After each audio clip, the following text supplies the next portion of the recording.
bien, bonsoir à tous. On se retrouve à nouveau ce soir dans l'histoire de leur début.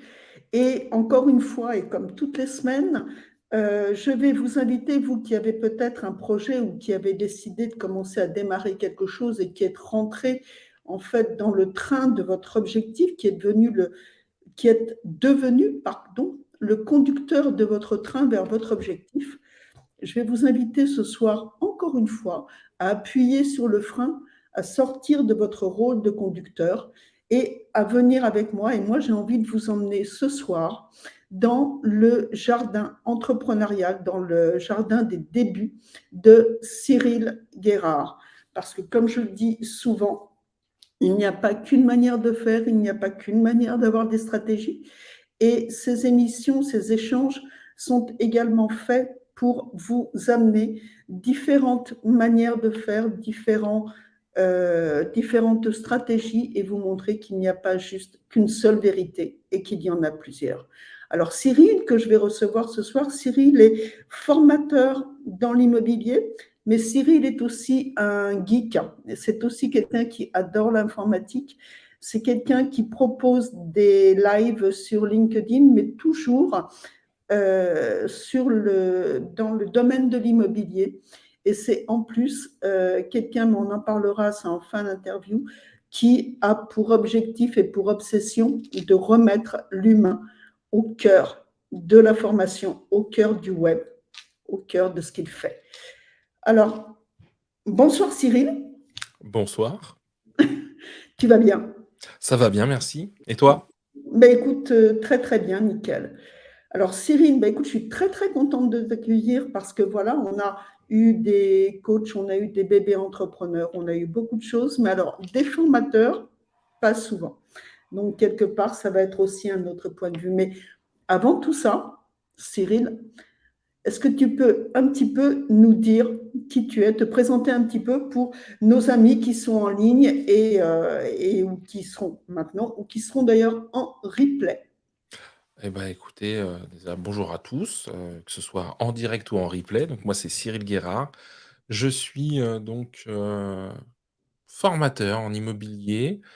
Je C'est toujours bizarre, je trouve, de commencer par sa fonction, mais c'est important parce que c'est un peu la thématique aussi quand même de l'émission. Voilà, j'ai, 43 ans. Je suis surtout papa d'une petite fille qui a, 6 ans, heu et très, très heureux depuis 20 ans d'être dans l'immobilier et depuis, 1 an m'être lancé, dans l'aventure entrepreneuriale, dans la formation en tant qu'indépendant. Ça c'est, D'accord. voilà, c'est je partage le ressenti avant toute chose, parce que je crois que c'est ce qui nous définit bien voilà, c'est un peu aussi l'humeur du jour, on va dire, hein. Mhm. Le fait d'être content et content d'être là et de partager, pour une fois, c'est pas moi qui anime le live et c'est chouette. Effectivement, mais alors c'est vrai que tu me dis depuis un an entrepreneur, mais je crois que quand on avait échangé un petit peu avant, tu m'avais dit que c'était ta deuxième expérience entrepreneuriale, c'est-à-dire que tu en as Tout à une fait. il y a quelque temps déjà, Il y a plus de 20 ans, il y a plus de c'était temps. ouais, c'était même, en 2001.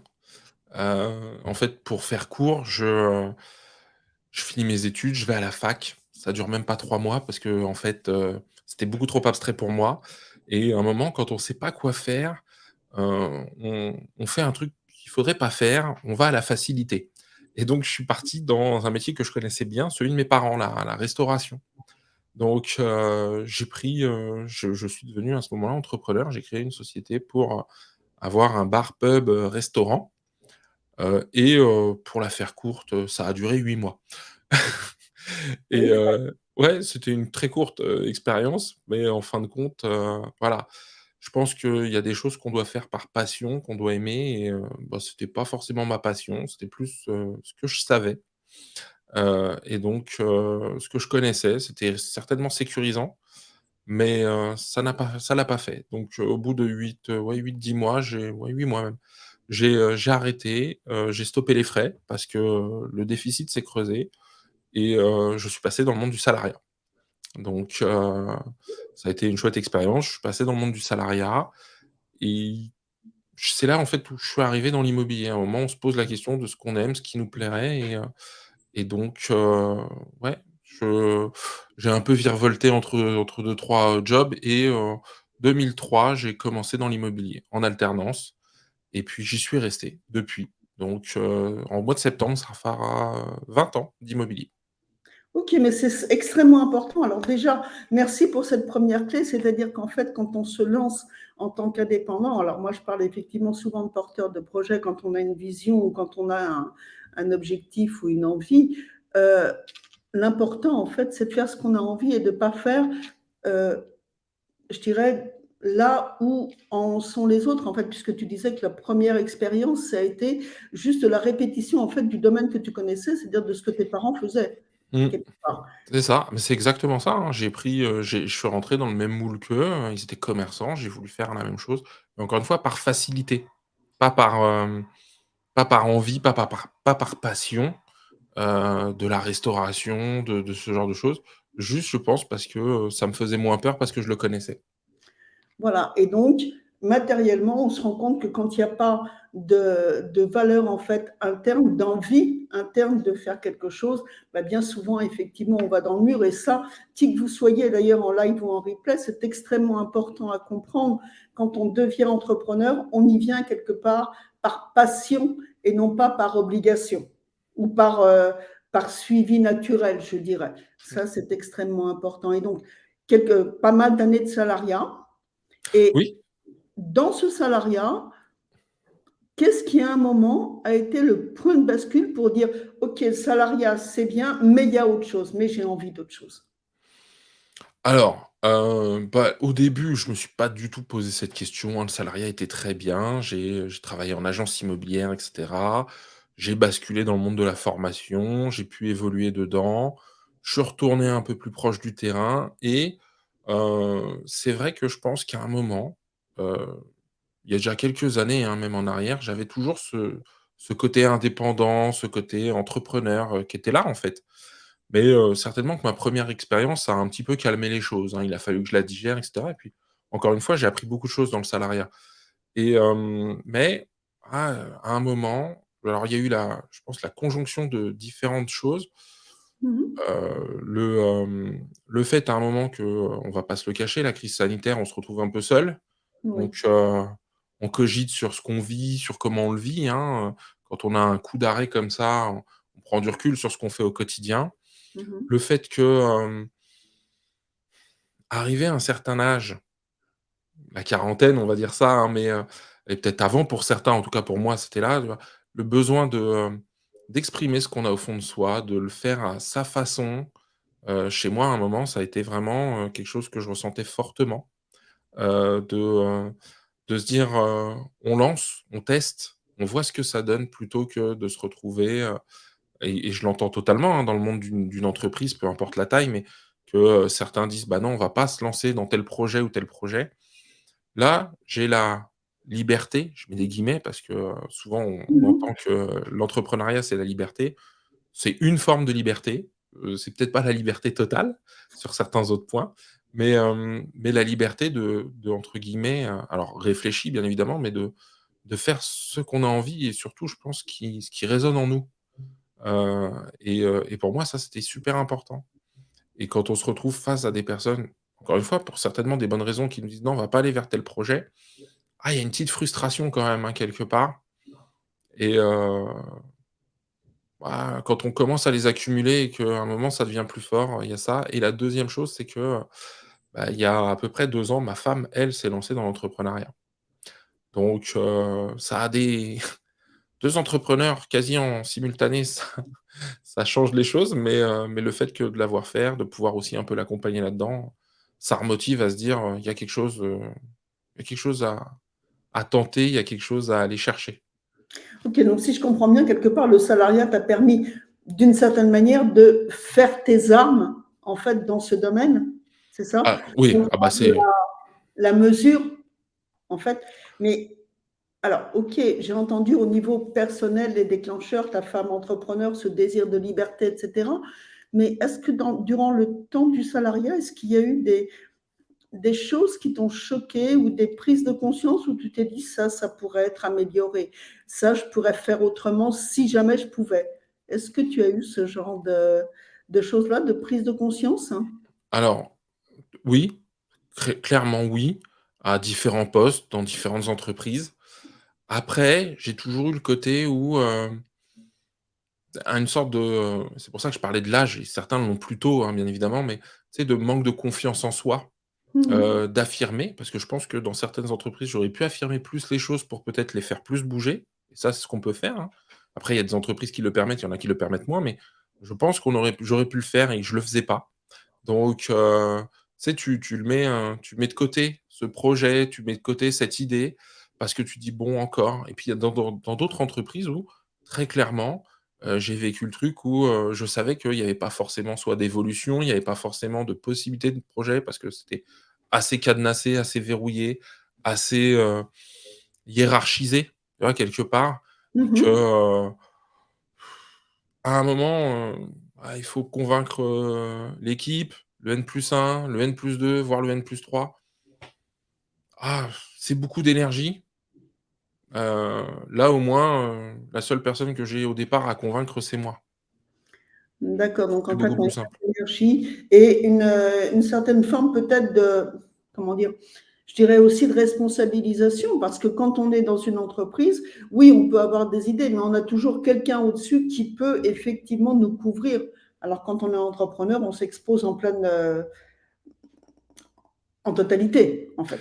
C'est vrai, c'est vrai. Après, moi, je l'ai pas ressenti comme ça parce que ce côté responsabilisation, j'espère en tout cas que je l'avais, tu vois? Et c'est parfois aussi les choses où moi, avant, quand ma femme était là, où je lui disais: «C'est marrant parce que tu réagis comme si c'était ton entreprise», tu vois? Comme si elle t'appartenait et c'était assez drôle parce que là-dessus, on se rejoignait. C'est-à-dire que je faisais tout pour que les choses se passent comme elles devaient se passer et bien se passer, sans avoir recours à qui que ce soit au-dessus de moi, dans mes postes précédents.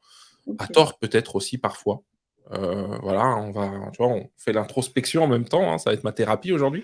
Mais, mais c'est drôle parce que, voilà, de prendre le truc et c'est peut-être aussi une des choses qui me fait dire que, bah, je suis content de ce que je fais aujourd'hui, c'est-à-dire de se mettre en responsabilité vis-à-vis de ses actes.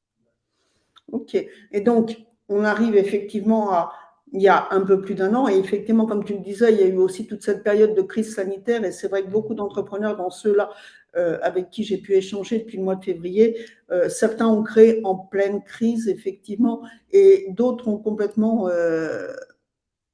bénéficier, je dirais, entre guillemets, de cette crise, comme tu le disais tout à l'heure d'ailleurs, pour un retour sur soi. Et d'ailleurs, même vous, quand vous êtes sur Facebook, sur LinkedIn ou quand, si vous nous suivez, n'hésitez pas à nous dire effectivement si cette crise sanitaire vous a quelque part amené à concevoir un projet, parce que bien souvent, c'est ça, quand on se retourne sur soi, on a des envies, on a des projets qui viennent, on a des objectifs.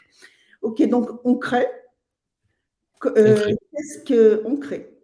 On crée, on se lance et comment ça se passe au départ? C'est quoi les envies? C'est quoi les objectifs? C'est quoi les Alors, difficultés? les, l'envie, elle est là. Pas de j'ai pas moi, alors, ce que je dis, j'ai pas switché, formateur, je le suis depuis 15 ans. Donc, voilà, c'est juste passer du salariat à l'indépendance, il y a Il y a à la l'entrepreneuriat. il y Donc a la conception quand même des formations et cetera que tu devais avoir à disposition vis-à-vis de par l'entreprise et que tu es obligé non, de créer aujourd'hui? non, Même pas? non, j'avais, que alors ça dépend, mais, moi où je travaillais, on avait soit alors dans le milieu des organismes de formation, on avait, un programme, mais à l'intérieur, on était libre de l'articuler. Dans, ma dernière expérience, il y avait beaucoup de liberté à ce niveau-là. On pouvait arriver avec des idées et cetera. En tout cas, il y avait des propositions. Après, elles passaient pas. Mais, non, on partait souvent d'une page blanche, donc ça, c'était chouette.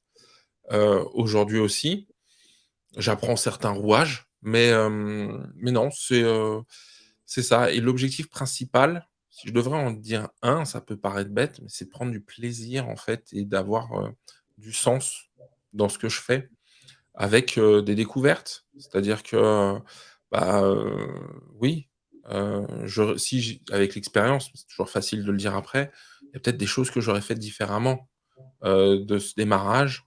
et il y a aussi toutes les choses qu'on se dit, qu'il nous faudrait pour démarrer et en fin de compte, bah, non, ça empêche pas de démarrer et puis ça empêche pas de fonctionner, d'avancer. Alors Quand justement, je tu peux donner quelques Ouais, exemples je vais donner des exemples. qui t'aient mis, en fait. Ça peut être un site internet. Beaucoup se disent: «Il me faut un site internet» et cetera. Moi, ça fait 1 an, un peu plus d'1 an, j'ai pas de site internet. Ça veut pas dire que j'en aurai jamais, ça veut pas dire qu'il faut pas en faire. Ça veut dire que, c'est beaucoup de travail, soit c'est un investissement, on peut le déléguer, soit bon, voilà. Non, moi, je m'aperçois que j'en ai pas besoin. Heu, moi, j'ai beaucoup regardé, par rapport au statut et cetera. Bah, est-ce qu'on doit avoir les plus beaux statuts du monde? Non, je suis pas sûr. Ça, je parle par rapport à ma première expérience où on avait travaillé sur des statuts, machin et cetera, parce que j'étais pas tout seul et et au final, je pense qu'on a d'abord besoin de clients.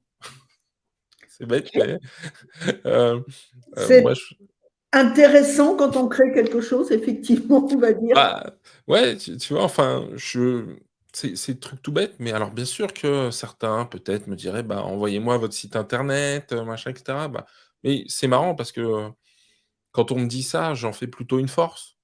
C'est-à-dire que, bah, vous voudriez y trouver quoi sur site internet, et qu'est-ce qui va vous dire de plus que moi? Tu vois? C'est, truc tout bête, mais, alors après il y en a qui ont pas le temps, hein, ça j'entends, mais, voilà, donc, c'est je pense qu'on arrive souvent avec, plein de choses, tu vois? C'est un voilà, je prends un exemple, un logo. Bon, bah, moi ça fait 2 mois que j'ai un logo. C'est pas voilà, j'ai fait presque 1 an sans logo. Alors, et puis ce qui est génial, ça on en parlera un peu plus tard, mais c'est que, bah, le logo, il peut avoir son histoire aussi dans ce qu'on est en train de faire et cetera. Plutôt que d'arriver avec un truc tout fait, expliquer que voilà, on a fait 100, que là maintenant il y en a un, que, je l'ai pas encore fait, mais je vais en parler, que, ça va au-delà d'un logo. C'est-à-dire que, comme je communique, tu vois, j'ai un podcast, je fais des lives, je fais plein de choses, que c'est toute une charte en fait derrière qui va bouger, qui bouge.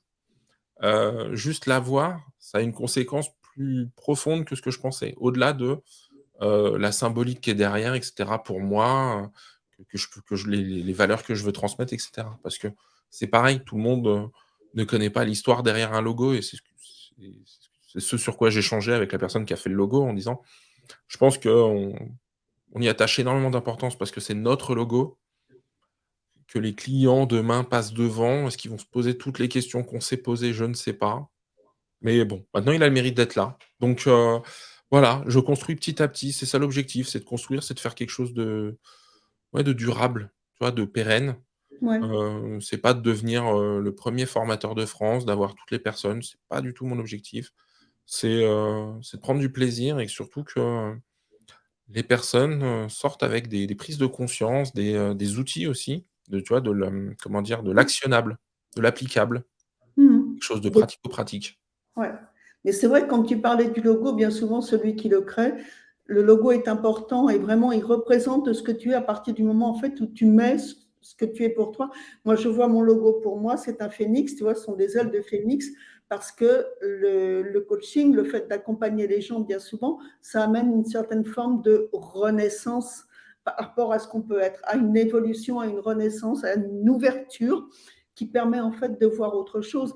Et effectivement, pour moi, ce symbole de phénix, c'est vraiment, enfin, c'est concomitant à ça, c'est vraiment Mmh. quelque chose qui est une base. Et quand on y met effectivement l'histoire de ce que l'on pense et des sensations que l'on a, en règle générale, on fait d'ailleurs quelque chose euh, qui touche en fait quelque part, qui touche les autres aussi. C'est quand même quelque chose d'assez particulier, donc qui est tout ça. Et donc, on crée des contraintes. Tu en as eu quand même, je suppose, ne serait-ce que d'aller chercher des clients. Et pourtant, tu étais déjà dans le secteur. Comment ça s'est passé pour toi? Alors, j'ai la chance d'avoir certaines personnes qui m'ont rappelé de mes anciennes expériences. Donc, tant mieux. Je parle d'une chance parce que, bah, on en parlera après, mais dans ce côté réseau, heu, ça fera partie des conseils que je donnerai. Donc on en parlera après. Hem, moi j'avais alors j'adore la création de contenu.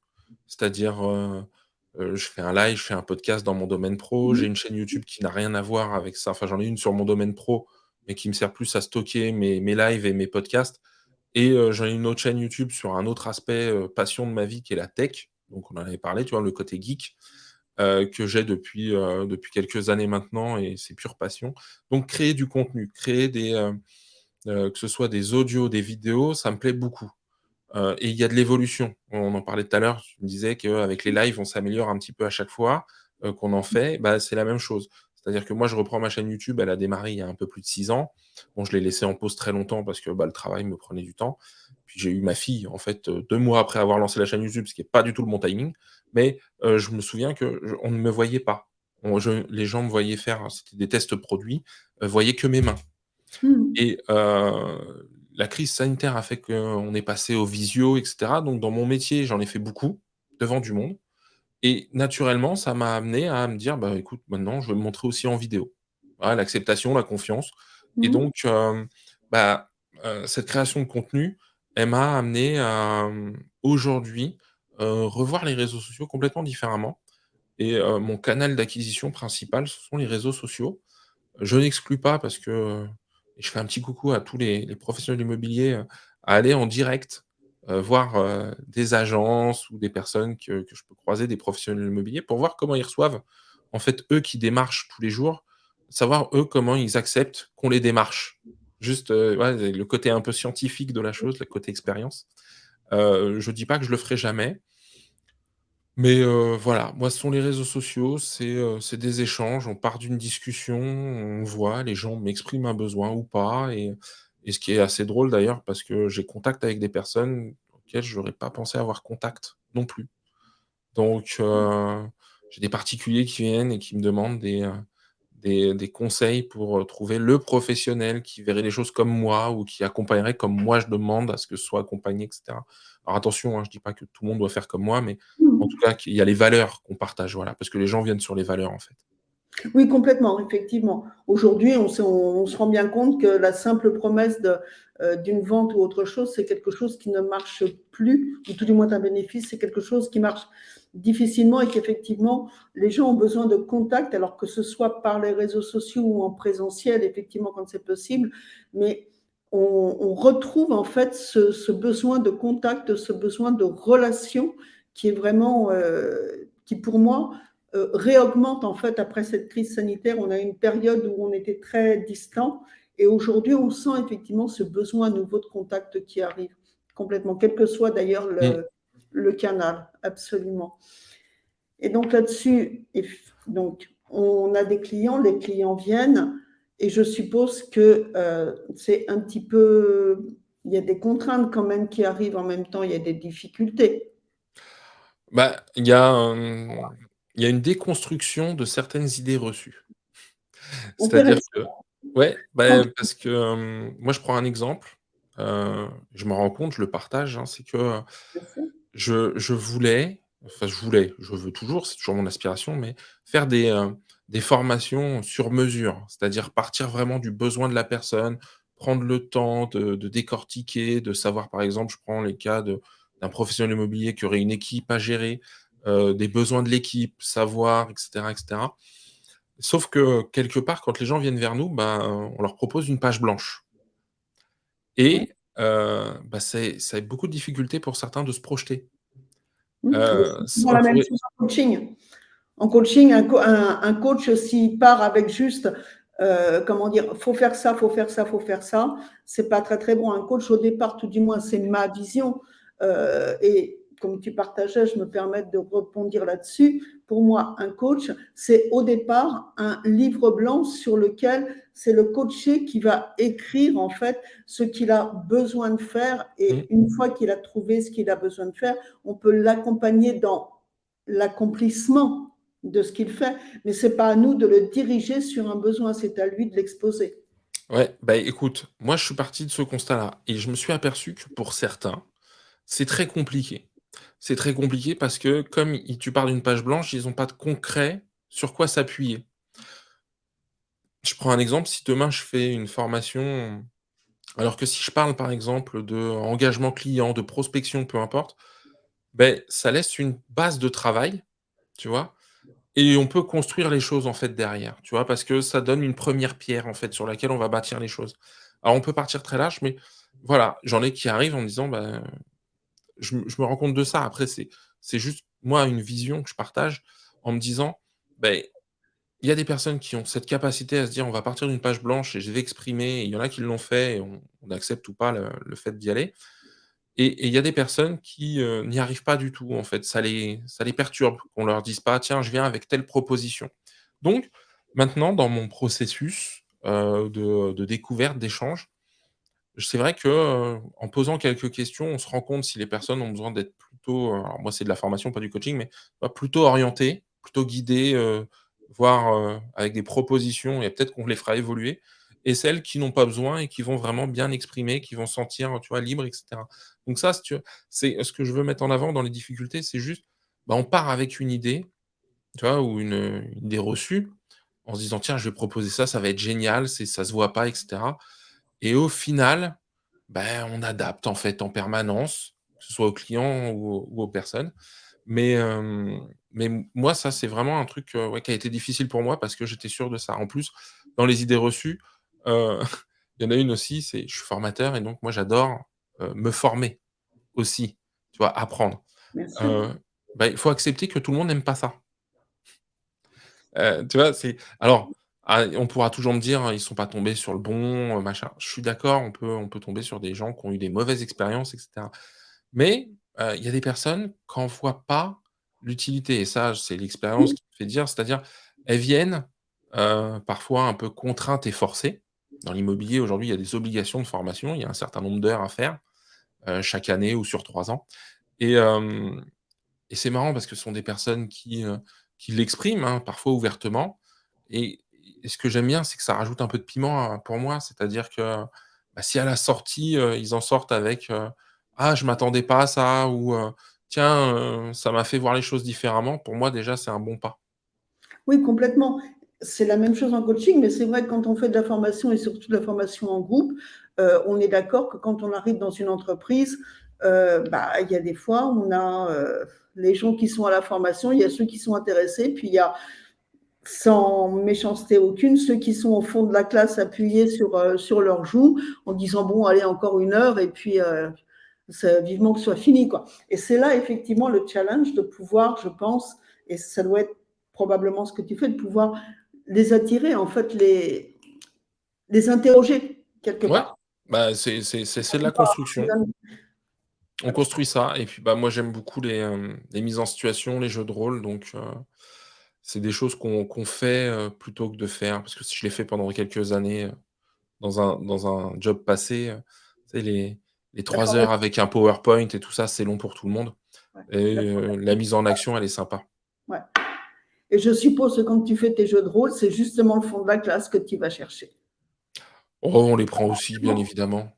Mais de toute façon, souvent, on demande alors, ces petits conseils, hein, c'est un petit truc pour ceux qui formeraient, et cetera, mais quand vous êtes face à un groupe, quand vous commencez à arriver sur ces mises en situation, ces jeux de rôle, ce qui est assez drôle, c'est qu'au début, alors je parle en présentiel, mais ça marche aussi un peu, Mmh. même en Zoom, c'est Mmh. au départ, quand on demande des volontaires, les gens baissent les yeux, hein, ils veulent pas être vus. Donc là, je leur dis: «Bah, voilà, hein, j'ai vu, vous avez baissé les yeux». Donc et là, l'effet inverse se produit, c'est qu'ils nous fixent tous parce qu'ils se disent: «Bah, il va prendre ceux qui baissent les yeux». Donc on leur dit qu'on voit tout ça, et quand on a cette mécanique de groupe, c'est assez drôle parce que, ça me fait penser à celui qui est au fond de la classe.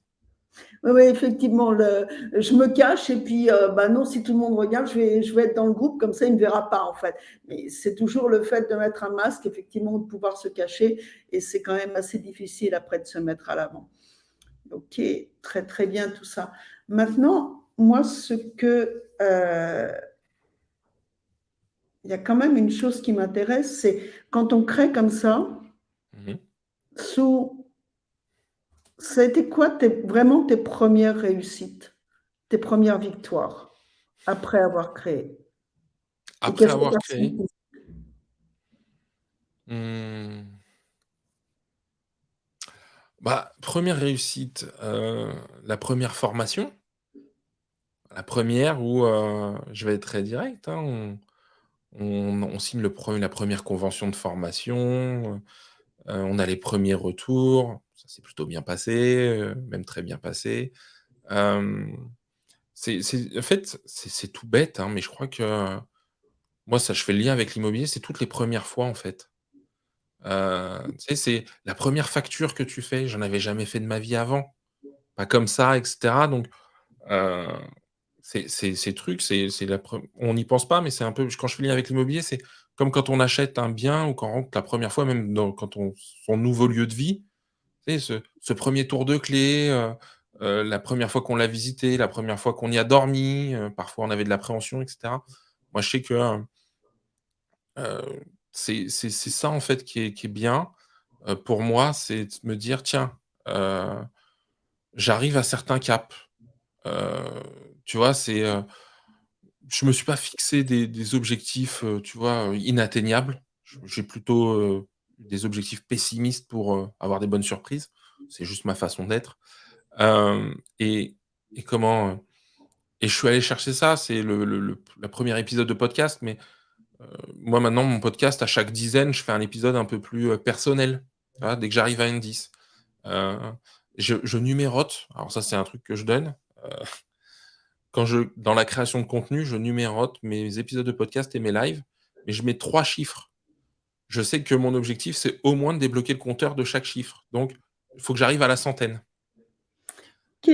Tu vois? Donc j'ai fait l'épisode 001. Bon, alors ce qui est marrant, c'est qu'au 007, on peut faire des blagues. Heu, voilà, j'ai fait un live James Bond. Heu, tu vois? Et je sais que là, j'ai dépassé certaines dizaines, hein, 50 et 60. J'ai qu'une hâte, c'est d'arriver aux 100. Ah, parce que 100, tu commences à déjà avoir un certain rythme. Tu commences aussi à avoir déjà une certaine pérennité parce que c'est pas j'en sors pas un par jour, c'est un par semaine. Donc on arrivera tranquillement à 2 ans, alors avec les pauses, ça fera même un peu plus, tu vois? À 2 ans d'entrepreneuriat, de création de Mmh. contenu, et j'exclus pas un jour d'arriver aux 999. Bah, c'est génial. Ouais. Donc, très, très bel objectif et beaucoup d'humour aussi. Je crois que quand on se lance en entrepreneuriat, pour moi, heu, l'humour Mmh, est important. mmh, Le fait de pouvoir prendre du recul, en fait, sur les situations, il y a des fois qu'on va vivre qui peuvent être difficiles, de savoir les tourner un petit peu de manière à ce qu'elles ne dramatisent pas trop. Je mmh. pense que pour moi, c'est une valeur qui peut aider effectivement à pouvoir, heu, bah, juste ne pas forcément se sentir complètement démuni à chaque fois et de reprendre un petit peu pied dans l'envie qu'on peut avoir. Ouais, moi je rejoins totalement, tu sais, on l'entend souvent cette phrase, mais je crois que c'est on peut l'incarner au-delà de l'entendre, travailler sérieusement, mais sans se prendre au sérieux, en fait. Mmh. C'est tout bête, hein, mais avoir un peu d'autodérision, bah, les réseaux sociaux ont fait des flops. Heu, il y a des moments, il y a du monde, il y a pas de monde, bah, c'est OK, en fait, c'est-à-dire que c'est pas grave. D'ailleurs, ce qui est génial avec les réseaux sociaux, c'est que les algorithmes sont tellement bien faits que quand on fait un flop, personne le voit puisque c'est un flop.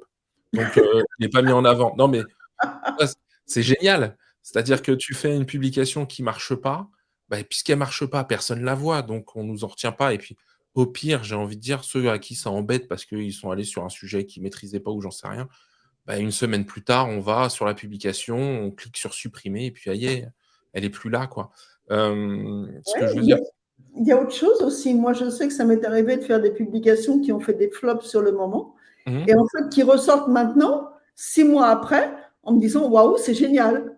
mmh, Attends, oui, donc c'est complètement versatile en fait aussi bah, et ça, faut en m prendre conscience. moi, je les efface pas, par exemple, tu vois, les flops parce que, tu peux tomber et je le vois avec le podcast, alors moi, c'est pour ça que j'aime ce côté geek, réseaux sociaux, c'est que on peut mesurer beaucoup de choses. Tu vois, Mmh. une publication, tu vois sa portée, un épisode de podcast, tu vois les écoutes, tu vois le temps d'écoute, c'est comme les vidéos, on peut voir combien de temps les gens sont restés, si les gens se mettent à la vidéo sur YouTube, il y a un nombre de paramètres et de mesures qui sont incroyables, il y en a même beaucoup trop. Mais, ce que je veux dire par là, c'est que parfois, il y a des personnes qui accrochent à qui on est Mmh. et qui vont consommer d'un coup beaucoup de notre contenu. Heu, moi, je sais que, j'ai vu sur des journées où je sors pas un nouvel épisode et cetera, où normalement je fais un nombre, tu vois, assez, enfin, tu vois, c'est souvent assez linéaire et il y Mmh. a des moments où tu as des pics et souvent, c'est c'est pas parce qu'il y a eu un afflux ou que, là, ce jour-là, il s'est passé un truc qui a été mis en avant. Je prends l'exemple du podcast parce que le podcast, c'est pas un truc qui est vraiment beaucoup mis en avant, naturellement, mais par contre, il y a un pic et je sais souvent que c'est une personne qui a écouté un épisode, en a échangé avec un deuxième, un troisième. Alors moi, j'ai des épisodes assez courts, mais je me rends compte facilement de ça. En plus, souvent, ça correspond à quelqu'un qui, le jour même ou le lendemain ou le surlendemain, va nous laisser un petit commentaire, un avis, un truc comme ça et qui dit: «Bah, tiens, j'ai écouté plusieurs épisodes, je suis d'accord avec ça, pas d'accord», peu importe. Mais c'est pour ça que je laisse, en fait. Si les Oui, gens et oui, puis ça permet de voir, hein, ce qu'on fait, comment on le fait, notre évolution aussi à nous, si. c'est important, hein. Oui, parce que quand on effectivement, quand on les réécoute, quand on les regarde, on a toujours tendance à se faire effectivement des auto-feedbacks. Et d'ailleurs, si vous aussi vous publiez sur Facebook ou autre chose en tant qu'entrepreneur, ou sur LinkedIn, ou quel que soit le réseau, c'est vraiment un, comment dire, une clé que je pense on peut donner. Effectivement, c'est bien souvent d'aller revoir, d'aller ou relire ce que l'on a fait, ou réécouter ce que l'on a dit, et de se faire des auto-feedbacks en toute bienveillance. Hein. On n'est pas là pour se taper sur la tête et pour s'enfoncer 6 pieds sous terre, mais vraiment regarder peut-être comment dire, l'évolution qu'on a pu avoir, ou les choses, tiens, sur telle publication, je me sentais, c'est pas bon, j'étais pas bon au niveau comment dire, de la façon de parler, j'ai oublié de dire ça, j'aurais pu faire mieux, etc. Et peut-être même d'ailleurs de les lister, parce que ça permet après de pouvoir revenir dessus et puis de modifier des choses, en fait.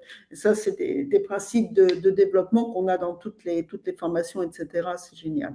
Mmh. Voilà, c'était juste la petite clé du soir. Mais ouais, mais je suis totalement d'accord, ça donne des idées et puis, parfois, ça, c'est un truc qu'on voit souvent sur les réseaux sociaux, mais, il y a un thème, une thématique sur un sujet qu'on a fait dans une publication, dans un podcast, une vidéo, peu importe. On peut la réutiliser cette idée et avec un autre angle d'attaque et de se dire: «Tiens, j'ai la dernière fois, j'avais oublié de parler de ça, bah, là, tiens, je vais l'aborder ce sujet-là» et si la publication avait marché, il y a toutes des chances qu'elle remarche à nouveau parce que, on pourra même aller chercher ceux qui ont commenté dedans en disant: «Tiens, j'ai fait une mise à jour» ou ce genre de choses. Il y a tellement de choses à faire. Bon, là, c'est les réseaux sociaux, mais même dans la vie de tous les jours, hein, d'ailleurs. Oui, oui, mais quel que Ben, soit d'ailleurs le, comment dire, le domaine effectivement où on peut être, il y a toujours des mises à jour d'une manière ou d'une autre. Ok. Et alors moi, j'ai envie de te poser une question, mmh si tu me le permets. bien sûr. Euh, Quand on crée généralement un business, on est à fond dedans, et donc ça prend, quand on vraiment commence à créer, ça prend beaucoup de temps. Mmh. On a une vie perso à côté. Comment on trouve l'équilibre? Comment on fait l'équilibre? Comment tu as fait l'équilibre? Vie Mmh. pro, vie perso. Je sais pas si on le trouve vraiment. Je crois qu'on le cherche tout le temps, mais c'est OK. dans cette recherche qu'on se satisfait. C'est-à-dire que, alors j'ai la chance, c'est une chance, que ma femme soit aussi entrepreneuse. Donc, elle comprend ses contraintes et je comprends les siennes. C'est-à-dire que, bah, là, j'ai fait une pause là de ce que je disais aujourd'hui, je suis revenu sur les réseaux sociaux, j'ai fait une pause parce qu'on a pris quelques vacances et beh, on comprend totalement que, certains moments, alors moments, soit anticipés quand on le peut et la plupart du temps, tu vois, on décide de, «Tiens là, il faut vraiment que je me mette, sur telle chose, faut que je l'ai bouclé là pendant les vacances, il va me falloir 1 heure à tel moment pour que», et donc ça, c'est déjà un point p super important pour moi, c'est d'avoir un environnement qui comprenne ou qui accepte, même parfois sans comprendre, mais qui accepte que s'il y a des contraintes que soit, ils n'ont pas, soit ils peuvent avoir dans leur domaine respectif. Hem et le deuxième, moi, c'est pour ça que quand dans ma présentation j'en parlais, j'ai la chance d'avoir aussi une petite fille qui me ramène à, mon perso, tout le temps. C'est-à-dire que, c'est pour moi important que, on passe du temps ensemble. Donc ça m'oblige à, être, on va dire, productif sur mes moments, de travail et alors ça veut pas dire que de temps en temps l'esprit vagabonde pas, mais ça Mmh. m'oblige à ça et ce qui est bien aussi, c'est qu'entre ce que fait ma femme, elle est commerçante, donc c'est des jours fixes, des horaires fixes, tu vois? Enfin voilà. Mmh. Moi, aujourd'hui, je fais du présentiel ou du distanciel. mais on a cette «possibilité» entre guillemets, tu vois, sur nos emplois du temps, de dire, «Tiens, tel créneau est pour la famille», et je pense que, voilà, c'est, Ouais, quand j'arrive le dimanche, par exemple, et que, bah, j'ai pas fait mon épisode de podcast et que tiens, j'ai eu l'idée le dimanche, bon, bah, on sait que, pendant 1 heure ou 1 heure et demie, je vais avoir besoin d'une fenêtre pour faire ça. Donc, bah, ma femme va prendre le relais, on va avoir des temps avant ou après en famille, hem, c'est OK. OK, Mais il y a toujours dans mon esprit, il y a toujours le côté famille qui est là, quoi. OK, mais, OK, mais, moi, ce que je voudrais, c'est ton Mmh, avis, la stratégie quand on commence à créer, en fait, le sentiment, tu sais, quand on commence à créer une entreprise ou un job, c'est tellement notre bébé, mmh, quelque part, qu'on a, heu, cette, cette envie qu'on finit, en fait, par s'identifier au job, s'identifier à la boîte qu'on crée. C'est-à-dire qu'on n'est plus, une personne en on n'est plus le représentant, en fait, de son job, mais on devient son job. Tu comprends ce que je veux dire? mmh. Et c'est à ce moment-là, parce que quand on devient son job complètement, c'est clair qu'on y est 24 heures sur 24. C'est-à-dire qu'on dort job, on se lève job, on Mmh mh. mange job, et cetera, et cetera. Et si toi, tu as connu ça, comment à ce moment-là, tu as fait pour, heu, initier en fait la «scission» entre guillemets entre la personne, physique avec sa vie perso et la personne et son job. Tu vois? C'est ce point-là aussi, il est important quand on commence pour Alors justement éviter d'être trop, et d'aller en fait très, très vite, soit une dépression, soit un burn-out, soit, à être complètement un surmenage complet et à une surcharge mentale. mmh. Bah, alors il y a plusieurs cas de figure, en fait, pour moi, je pense, qui me permettent de me ramener à ça. C'est-à-dire que, j'ai déjà ma première expérience entrepreneuriale. Tu vois? C'était du 6 jours sur 7, c'était de la restauration, donc on commence tôt le matin, on finit assez tard le soir. Donc, tu même si c'était il y a plus de 2 décennies, j'ai encore, tu vois, en tête ce côté où, tu y passes ton temps et tu as aucune vie à côté, en fait, très clairement. Et ça, je sais qu'intérieurement, je veux pas le revivre. Ensuite, moi, je sais que, tous les jours, là, je vais être dans pratico-pratique, je vais chercher ma fille à l'école. Donc je sais que à telle heure, c'est coupé, tu vois? Là, il y a la scission qui se fait, c'est terminé. Je ne suis plus, Cyril entrepreneur, je suis, papa. Et je sais que ça reprendra après. C'est-à-dire qu'une fois qu'on a passé, certains horaires, je peux m'y remettre. Et c'est OK aussi. C'est-à-dire que, il faut savoir ça. Je sais que j'en ai certains, moi, qui ne prennent jamais de vacances. Mmh. Non, moi, c'est sacré. Donc on voit à quel moment on fait. Mais par contre, le conseil, en tout cas, moi, voilà, comment je l'équilibre, c'est l'anticipation, en fait. En se disant: «Bon, bah, voilà, là, il y a telle semaine, on va la bloquer. Ça va être pour la famille, ça va être des vacances». Bon, à moi de m'organiser pour que soit j'ai tout fait avant, soit j'ai tout fait après. Soit je dis: «Bah, à tel moment, je vais avoir besoin», mais c'est beaucoup pour moi, c'est beaucoup d'anticipation.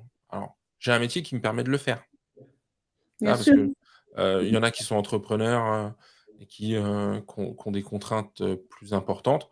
Moi, j'ai ça, c'est-à-dire que, heu, on planifie, j'ai la chance, d'avoir ce côté-là où c'est rare quand même qu'on m'appelle pour me dire, «Il me faut une formation pour demain matin». Tu vois? On a les personnes, on voit ça, on peut le faire, on peut les mettre en place assez rapidement, mais on a des contraintes qui font qu'on peut regarder suivant les créneaux et on regarde ça, et donc ça, c'est un truc, moi, qui m'aide beaucoup, c'est l'anticipation à ce niveau-là. Il y a plein de choses qu'on peut pas anticiper dans l'entrepreneuriat. Je pense que son agenda, on peut l'anticiper. En tout cas, une grande partie de son agenda.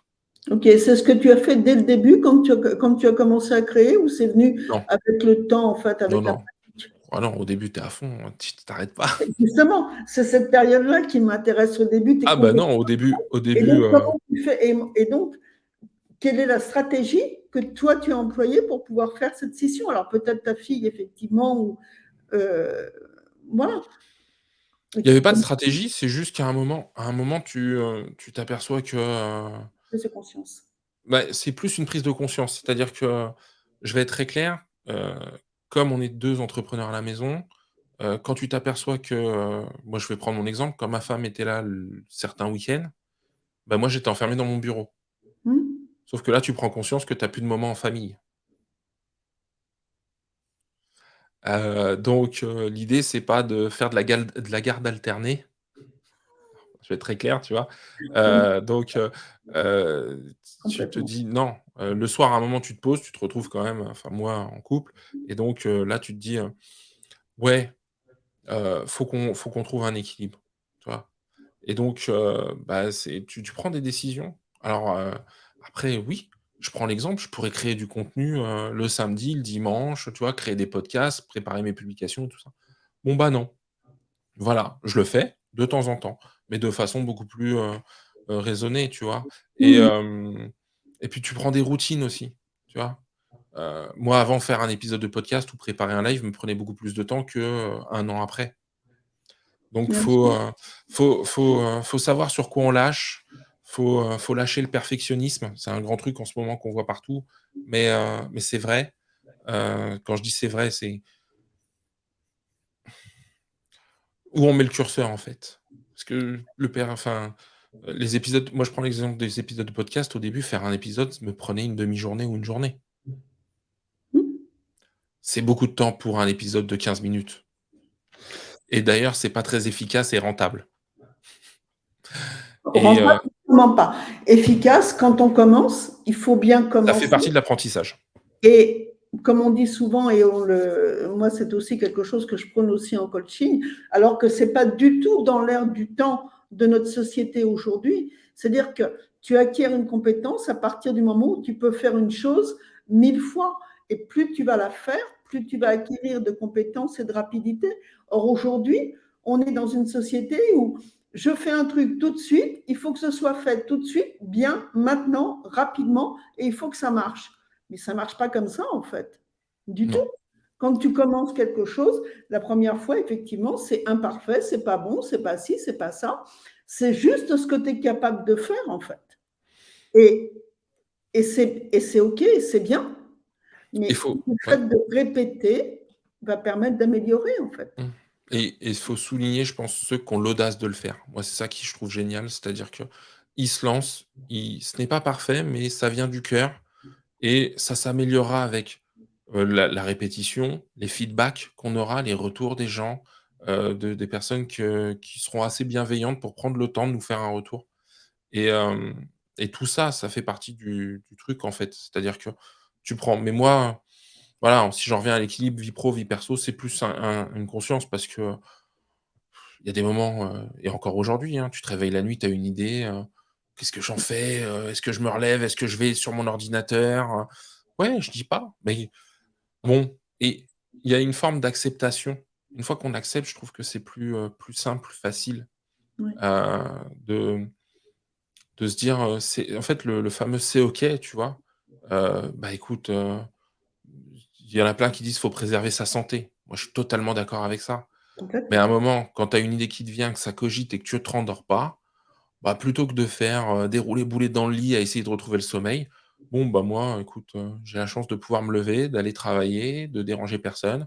Soit j'irai me recoucher plus tard parce que, ça y est, j'aurais fait mon truc, je serai libéré, soit je me recouche pas et c'est OK aussi, Et ça voilà, va. effectivement. Mais on est d'accord que quelle que soit la façon dont tu agis, c'est malgré tout la préservation de ta santé. Comme tu le dis si bien, tourner dans le lit 3 heures parce qu'on a une idée qu'on n'arrive pas à se rendormir, il n'y a pas d'intérêt. Plutôt la mettre sur le papier, la travailler, et puis quand on va se recoucher, ok, on tombe et c'est bon, quoi. C'est Absolument. ça, c'est ce côté-là où moi je me dis, voilà et puis,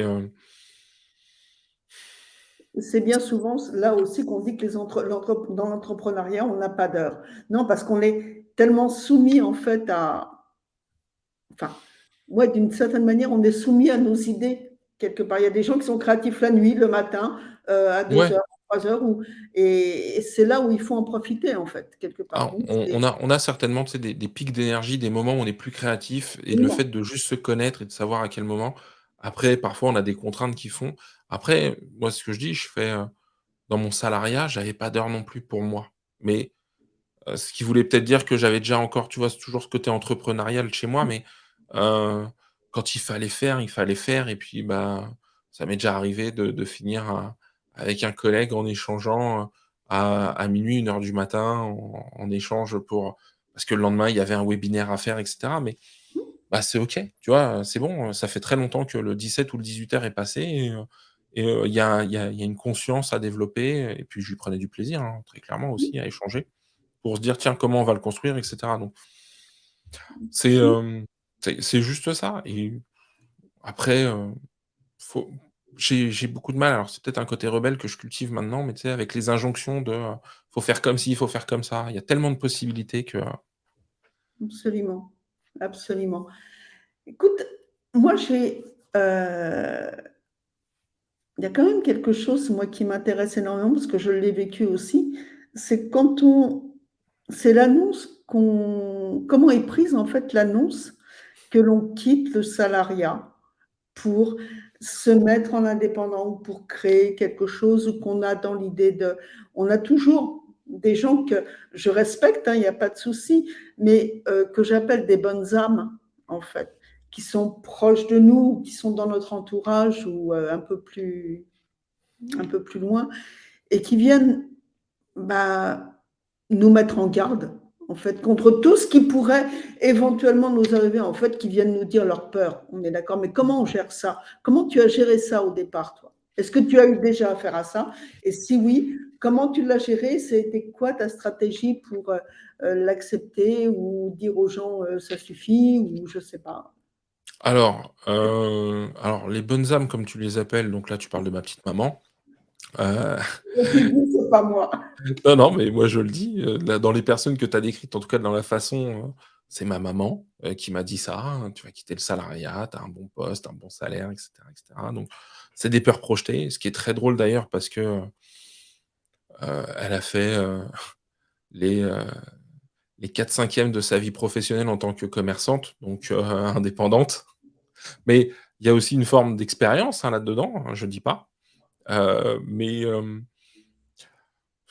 il y en aura je pense qu'il y en aura toujours, tu sais, ces fameuses injonctions. Après, comment je le mets en avant? Alors moi, ce que je dis, je fais, moi, j'ai une chance folle, c'est que à la maison, au quotidien, j'ai ma femme, elle est entrepreneur, donc on est plutôt dans la compréhension et plutôt dans le fait de se connaître en se disant: «Écoute, faut qu'on prenne plaisir dans ce qu'on fait». Donc j'ai ce soutien-là. Déjà, avoir un pour contrebalancer ceux qui viennent nous tirer vers le bas, faut aussi trouver ceux qui nous poussent. Déjà, je trouve que c'est un bon plan. Ensuite, vis-à-vis de ceux qui viendraient nous dire ça, moi, pour moi, ça a été de me connaître. C'est-à-dire que, je me dis et je le vois autour de moi avec des personnes et encore une fois, il y a aucun jugement là-dedans, c'est juste un constat. Ils vont au bout des trucs, on le voit, on entend parler de grandes démissions, on entend parler de burn-out, de bore-out, ce genre de choses. J'ai jamais été, diagnostiqué, peut-être que si j'avais persévéré, tu vois, je serais tombé dans ce genre de choses et ça peut arriver à tout le monde et bah, j'ai peut-être eu la chance, moi, de me dire, «Tiens, j'arrête là et je vais vers ce à quoi j'aspire» et face à ces personnes qui veulent, entre guillemets, «notre bien» quelque part, tu vois? Parce que c'est de la prévention. Fais attention, machin et cetera. C'est soit, quand on les connaît bien, c'est de reprendre eux aussi et c'est tout bête, hein, tu l'as dit, hein, c'est des peurs projetées. C'est de leur Mmh. dire: «Mais» parce que toi dans moi j'aime bien, tu vois, inverser le truc, c'est toi dans ma position, tu le vivrais comment? Et naturellement, ce que j'adore, c'est qu'ils te disent au début, ils te projettent toutes les peurs et puis après avec un peu de recul, comme ça leur parle à eux: «Ouais, mais après tu as un oui, mais». Oui, c'est vrai que tu vas perdre tout ça, mais qu'est-ce que ça va être bien, en fait? Et tu sais, ils se projettent eux, Mmh. avec leur truc idéal. Bon, bah, écoute, bah, laisse-moi prendre le truc, ouais, ça va être génial, j'aurai le temps de découvrir tous les problèmes.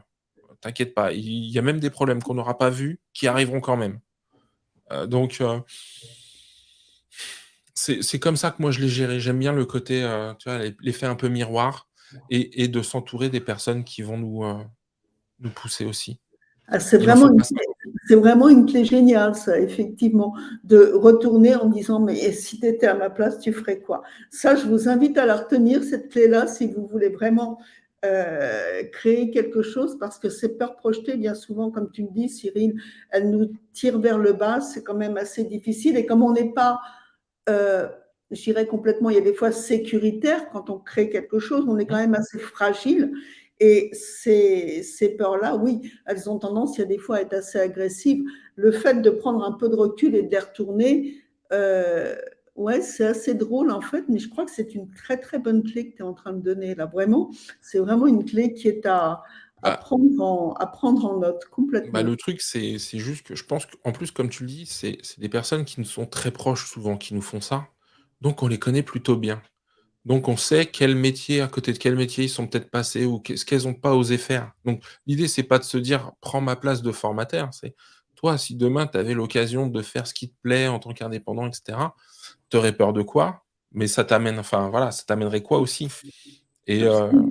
on sent le truc, on sent une énergie monter à un moment de se dire: «Waouh, ouais, tu vois, si j'avais pu», alors, parce que voilà, ou si je devais le faire demain, parce que ça peut être quelqu'un qui a le même âge que moi et qui est pas à la retraite. Ma maman, elle est à la retraite, donc aujourd'hui, voilà, mais de se dire ça, heu, ouais, ça livre enfin, ça ouvre le dialogue, en fait. Oui, Moi, c'est ça que j'aime bien.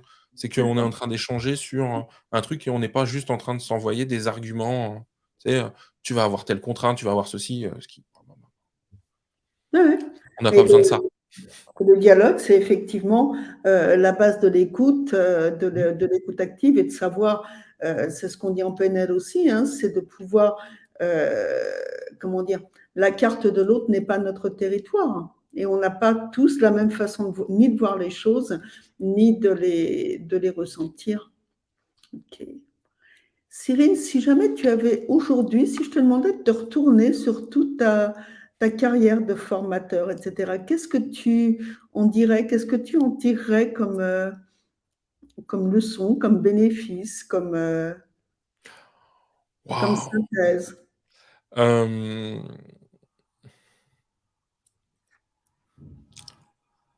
alors je suis pas encore à la fin, c'est bizarre, tu vois? C'est là, de me dire ça, je me dis: «Tiens, c'est ch demain, c'est la retraite pour moi», tu vois? De me poser cette question parce que Non, pas du non mais tout. C'est plus de faire ouais, non, mais le c'est chemin intéressant. jusqu'à Ouais, aujourd'hui. tu vois? C'est un peu de se dire: «Bon, alors là, c'est le dernier jour, il faut faire le bilan, monsieur». Mais, non, Non. mais, non, non, ça a été beaucoup de plaisir, ça a été, beaucoup de maladresse, au démarrage. Parce que j'ai commencé, j'étais entre guillemets «pour formateur jeune». Donc, je formais des gens, qui avaient au tout début quand j'ai commencé peut-être, 2-3 ans de moins que moi et heu et ça m'a fait prendre une posture, tu vois, que due à mon âge, que j'ai gardée pendant beaucoup d'années. Heu, je le dis parce que, je me suis ouvert à ça là depuis quelques années, mais, où, moi je mettais c'est l'exemple que je donne souvent, j'en ai même fait une publication, mais tu sais, tu mets la cotte de maille, tu mets l'armure par-dessus et par-dessus tu mets une carapace. Comme ça, tu es Mhm. bien là, tu es bien protégé et donc fallait que je sois, impassible, machin et cetera. Donc c'est assez drôle parce que, ouais, il y a ce sentiment-là. À côté de ça, il y a ce sentiment donc de pas avoir eu, enfin de pas avoir la comment dire? Donc ce premier sentiment, c'est d'avoir mis un costume qui était pas forcément le mien. Ça, c'est le côté, on va dire, le moins fun.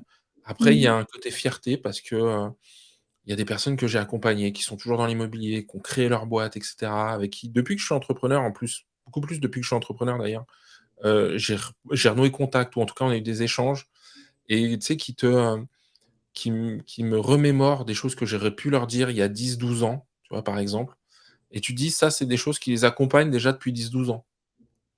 Donc d'avoir, ouais, il y a cette fierté de se dire: «Tiens, j'ai contribué, j'ai pas fait, j'ai contribué à plus ou moins, tu vois, de façon importante, mais à aller, plus loin. Là, il y a pas longtemps, il y a un étudiant, j'ai un ancien de mes étudiants, par exemple, heu, qui est devenu formateur et puis la même matière que moi je faisais et cetera. Donc, je lui ai fait un petit message en disant: «Bon, bah, ravi de pas vous avoir dégoûté de la matière et cetera». Ça, c'était dans mon ancien passé, mais tu vois? Donc, ouais, il y a cette fierté et et le dernier point, c'est, ouais, le troisième point serait toujours la recherche du plaisir, en fait. plaisir à former, à rencontrer les gens, à échanger sur les pratiques, professionnelles, parce que tout à l'heure tu le disais, il y a le dialogue, il y a de l'ouverture, il y a de l'acceptation et je crois que ça manque un peu en ce moment, un peu partout. Mmh. Donc On est d'accord. ouais, je trouve que voilà, maintenant j'aborde les choses comme ça et c'est plutôt chouette à vivre. OK, bravo, génial. Autrement dit, des erreurs, OK, de la Mmh, progression, OK, mmh. et pas envie de changer vraiment quelque chose dans la généralité, peut-être dans les manières de faire, mais ça, c'est tout le monde, mais sur ta je dirais sur ta première partie de vie, heu, ça te satisfait quelque part? C'est quelque chose qui te porte? Alors très concrètement, hein, ça fait cliché, mais j'en serais pas là où j'en suis aujourd'hui si j'avais pas eu cette première partie de vie. Bien sûr, Tu vois? Donc bien sûr. comme je suis heureux de là où je suis et de comment je suis, par rapport à ça, je me dis qu'en fait elle était pas si mal que ça. Génial. Si quelqu'un venait aujourd'hui te dire: «Cyril, je veux m'installer», ce serait quoi les 2-3 petites premières clés que tu pourrais Mmh, lui donner ou les premiers petits pièges à ouais. éviter et ce serait quoi? Alors, Qu'est-ce que tu lui dirais? heu, alors si je suis ma maman, je lui dis: «Surtout fais pas ça, garde ton job». Non, c'est pas ça. Non, Non, mais je ne connais pas madame ta mère que je respecte, donc je voudrais l'avis de Cyril. non, plus sérieusement, ouais, il y a deux trois clés, qu'on lit, qu'on suit ou pas. Déjà, la première, c'est, la première règle, c'est qu'il y a pas de règle. Celle-ci, il faut la garder en tête. C'est-à-dire que, j'entends des personnes qui te disent, «Faut avoir un plan B, si ça marche pas». Il y en a d'autres qui disent: «Non, il faut pas en avoir» et cetera. Je fais, c notre boussole interne, elle est hyper importante, tu vois? Maintenant, hem, je pense que, l'exécution, l'action, ça je l'ai découvert, ça c'est le premier point, est un super remède aux peurs. Moi, je dis que l'action libère des peurs. C'est-à-dire que de se mettre en mouvement, de commencer un grand pas, un petit pas, peu importe lequel, heu et de voir que ça marche, ou pas d'ailleurs, mais peu importe, mais juste le fait d'avoir lancé les choses et je vais prendre un exemple concret, c'est qu'à un moment où au début, hein, assez tôt, j'ai eu, des périodes, ouais, de doute, tu vois? Alors que et pas des doutes sur le fait de savoir faire, mais juste le fait de réussir. Qu'est-ce qu'on met Mmh. derrière la réussite et cetera? Mais et heu et tu sais, tu as des petites bouffées de chaleur à ce moment-là, tu vois? Tu sais pas pourquoi, tu es assis, tu es tranquille, hein, tu es pas en train de faire du sport, mais ah ça voilà, ça monte là d'un coup et cetera et plutôt que de rester comme ça et tétanisé ou quoi que ce soit, c'est marrant, mais ça m'a toujours moi, je me suis toujours dit: «Tiens, fais un truc», tu vois? Et je me souviens d'une fois où ça m'est arrivé où j'ai contacté 3 personnes que je suivais sur les réseaux sociaux et je leur ai dit: «Ça vous dirait de passer sur le podcast?» Bon, j'ai écrit ça un peu mieux, mais tu vois? Et 2 sur 3 ont dit: «OK» et tout de suite, tu vois? Quand tu y vas et cetera et donc moi, en fait, à chaque fois que ça monte, faut que je lance une action, qu'elle soit petite ou grande, mais l'action, moi, me fait dire: «Tiens, j'enclenche un truc, je vais voir ce que ça va donner». OK. J'attends pas forcément un résultat extraordinaire, je dis pas que demain, ça va être la prospérité assurée avec cette action, mais elle a quand même un enjeu. Tu vois? Elle a un petit enjeu ou un gros enjeu, mais ouais, petit à petit, c'est ça. Ça, c'est le premier point, l'action libère des peurs. Deuxième point, je vais le faire en 1 en 2, mais c'est, de l'échange. Échanger avec d'autres personnes qui se sont lancées dans l'entrepreneuriat, il y a longtemps, il y a pas longtemps, qui vivent les mêmes stades que nous. Faut y aller, faut aller vers eux, faut enclencher, peu importe, une discussion, que ce soit un coup de téléphone en direct, en networking ou voilà et échanger. Ça depuis, je l'ai pas fait au démarrage, je le fais beaucoup plus, le podcast m'a permis de le faire avec d'autres podcasteurs. Je l'ai fait plus maintenant depuis, à peu près 6 mois avec d'autres entrepreneurs, heu et heu et ça, c'est un truc, ouais, qui vaut qui vaut énormément et qui fait énormément avancer, tu vois? OK. Hem et le dernier point, heu, ça va être prépare ton réseau dès maintenant. Tu seras peut-être entrepreneur jamais dans ta vie ou tu le seras demain ou dans 1 an ou dans 2 ans. Pense à avoir un réseau et à l'entretenir. Ça, c'est, moi je suis parti, entre guillemets «de zéro», quoi. Tu vois? Et c'est alors entre guillemets, mais quand je dis ça, c'est que, je suis parti en me disant: «Je vais me lancer, je fais mon truc tout seul», tu vois? La fierté de le faire tout seul en partant de rien Je et connais. voilà et c'est OK, on peut le faire comme ça, hein, mais je pense qu'on va c'est super bien d'avoir des personnes sur qui on peut poser des questions. Quand je dis réseau, ça veut pas dire des futurs clients, ça veut dire des personnes qui peuvent être dans ma cible, mais avec qui je vais échanger et cetera et moi je l'ai jamais entretenu et cetera, pour plein de raisons et certainement des mauvaises raisons, et même si aujourd'hui je pense à des personnes qui seraient dans le salariat et qui auraient pas du tout d'envie de changement, ça c'est très bien, c'est OK, mais juste dire: «Entretiens des relations en fait sur plus long terme». On ne sait pas. Demain, ce seront des super bons conseillers, des super bons prescripteurs, peut-être des clients, peut-être des associés, des partenaires, j'en sais rien. Parce qu'on en croise quand même beaucoup du monde quand on est salarié et on passe à côté de ces gens, je pense, à un moment, où pour plein de raisons, ça nous coûte rien de prendre des nouvelles et cetera donc entretenir les relations, même pas un réseau, entretenir les relations, en fait. OK. Donc entretenir, en fait, créer du lien, Mmh. ne pas s'isoler Ouais. et puis travailler ce que l'on a à faire. Merci pour ça. Maintenant, j'ai une question, une dernière question parce qu'on va arriver à la fin de notre entretien, Cyril. Tu dis Mmh. que ton obsession dans ton job, c'est l'humain. Comment tu en es arrivé à ça? Qu'est-ce que tu veux dire et qu'est-ce que tu proposes, en fait, pour mettre l'humain au centre de la formation et au centre de ton domaine? Alors, bah, mon slogan, ma tagline, c'est «Remettre l'humain avant le bien». Je rappelle, je suis dans l'immobilier, donc le bien, c'est le bien immobilier, l'appartement, la maison et hem et sincèrement, il y a plein de personnes qui le font naturellement, voilà. C'est un beau métier, il y a des belles personnes qui le font. Il y a pas que des requins et cetera et mais je constate 2 choses, en fait. Il y a les personnes qui ne prennent pas en considération l'autre et dans mon ancien job, on avait coutume de dire que ce ne sont pas les appartements ou les maisons qui signent les contrats et moi, quand j'ai appris ce métier, heu, on me l'a appris d'une certaine façon, très, alors j'étais très scolaire, j'étais jeune, mais tu sais, j'arrivais avec ma fiche et je remplissais ma fiche. Ça fait combien de mètres carrés et cetera, tu vois? Très technique. Mmh. Ça crée pas la relation, tu vois? Ça ne crée pas la relation.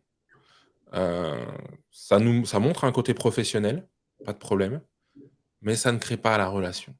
Ce n'est pas là-dessus et le syndrome du bon élève, en plus, tu dis que si tu remplis bien ta fiche, tes clients vont te trouver professionnel et cetera.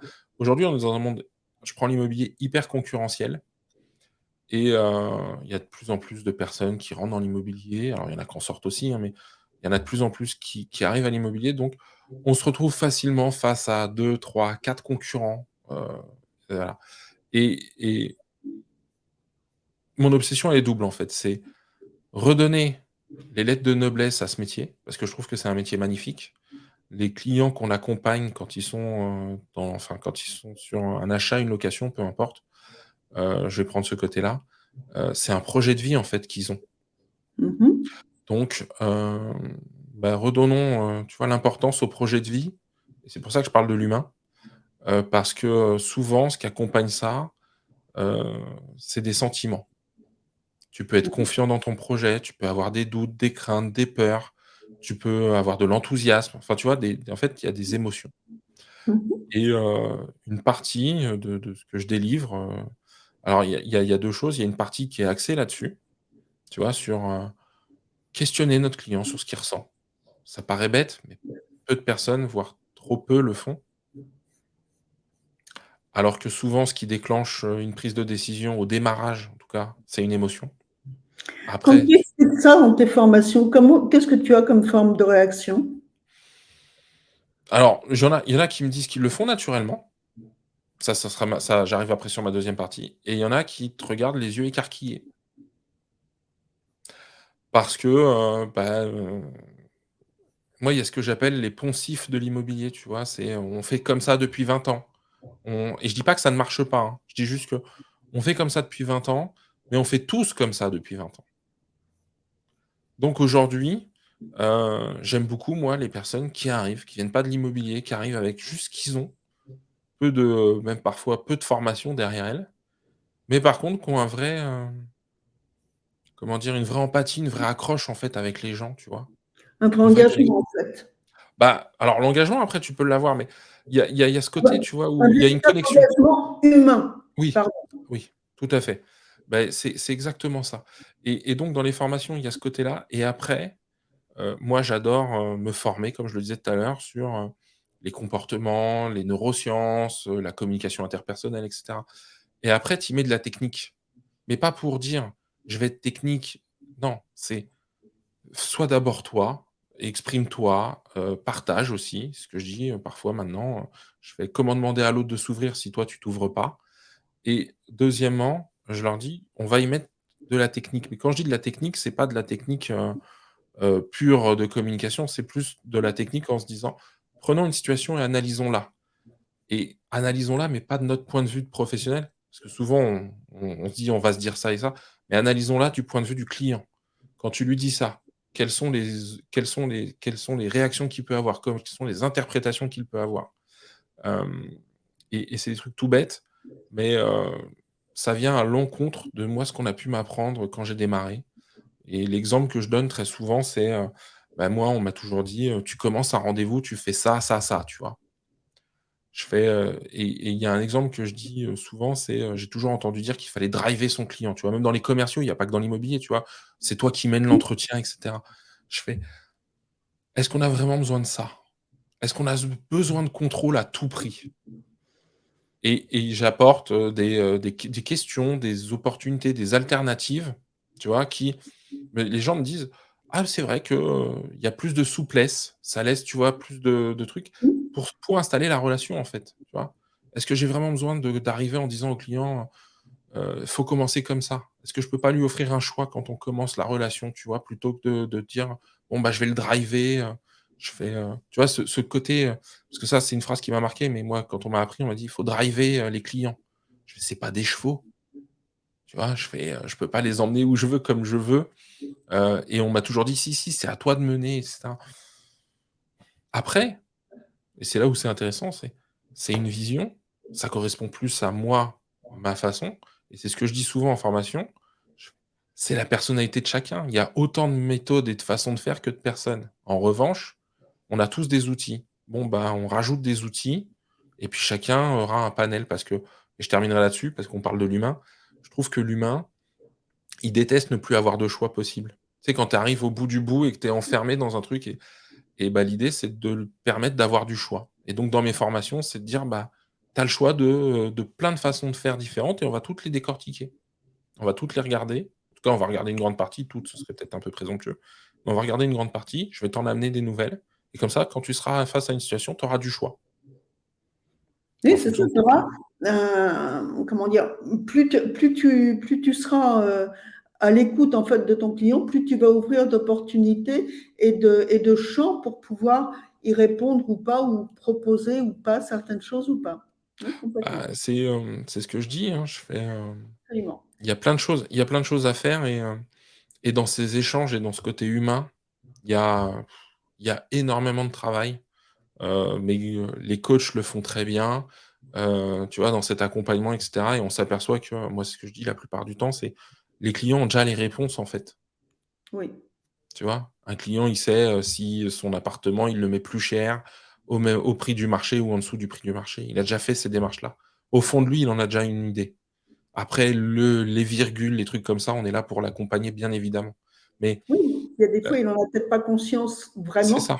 Mmh. mais il faut amener une discussion, en fait, qui lui permette de pouvoir s'ancrer et savoir ce qu'il veut, et pas simplement, encore une fois, on en revient au problème de la page blanche, hein. Le client, il vient te voir, il remplit quelque part sa page blanche et toi, tu réponds à ce qu'il te donne. Et tu n'es pas là à lui dire, OK, ça c'est un livre et je te tape sur la tête parce que c'est comme ça que ça doit être. Et ça libère en fait de beaucoup de frustration dans le milieu pro et dans la relation commerciale, on va dire ça, parce que parfois, je le prends et c'est mes clients qui me disent, en tout cas même moi qui l'ai vécu, tout simplement, tous les voyants sont au vert. On s'est mis d'accord sur plein de choses et à la fin, au moment de s'engager, de signer, le contrat et cetera, bah non, on se retrouve face à un non et à part de l'incompréhension, il y a pas grand chose et souvent je me suis rendu compte que c'est parce qu'on a oublié le côté humain, émotionnel, tu vois? Parce on n'a pas évoqué ou on s'est dit: «On a été hyper pro», mais on a oublié la partie relationnelle, tout simplement. Alors, soit on n'a pas évoqué, soit effectivement, on a complètement contrecarré et bloqué Mmh, le désir. c'est ça. Absolument. Eh bien, écoute, un grand merci pour tout ça, Cyril. On arrive effectivement à la fin de notre entretien. Donc, moi, si vous avez envie, ben, je vous compte, si vous voulez plus d'informations, je vous invite effectivement, tous autant que vous êtes, à pouvoir aller écouter Cyril sur ses podcasts qu'il fait sur LinkedIn. Ou éventuellement, bah, si vous avez des projets que vous avez ou des envies, des discussions ou besoin même d'être accompagné à un certain moment. Et je parle pas, quand je parle de projet, je parle d'entrepreneur, mais je parle pas forcément de professionnel parce que à chaque fois qu'on a un projet, même humain, même personnel, on devient un entrepreneur. On entreprend quelque chose. Et si vous avez besoin de vous faire coacher, ben, n'hésitez pas non plus à contacter des bons coachs. Il y en a, croyez-moi, il y en a beaucoup. Je vous remercie pour votre écoute et puis je vous rappelle l'histoire de leur début qui sera à nouveau mardi prochain avec vous. Je vous souhaite une bonne soirée à tous. Au revoir. Merci, au revoir.